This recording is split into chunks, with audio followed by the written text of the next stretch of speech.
June மாதம் 14ஆம் தேதிக்குரிய பரலோக மன்னா 1 பேதுரு 5ஆம் அதிகாரம் 5ஆம் வசனம். பெருமை உள்ளவர்களுக்கு தேவன் எதிர்த்து நிற்கிறார், தாழ்மை உள்ளவர்களுக்கோ கிருபை அளிக்கிறார். வசனத்திற்குரிய விளக்கம். அன்பானவர்களே, சகலத்திற்கும் மேலாக நாம் மனத்தாழ்மையை காத்துக் கொள்வது அவசியமானது. நம்முடைய பார்வையில் நாம் ஒன்றும் இல்லாதவன் என்ற எண்ணம் தோன்ற வேண்டும்.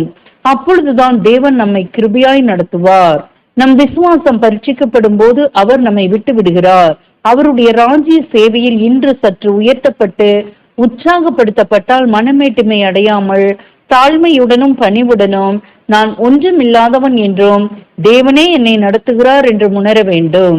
அதோட நாம் சீர்பொருந்தினவர்களாக நடக்க, பின்னர் நமக்கு ஏற்படும் நிந்தைகளை பொறுமையுடன் சகிக்கவும் தயாராக இருக்க வேண்டும்.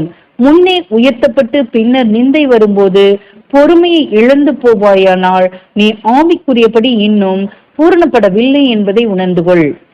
ஆமேன்.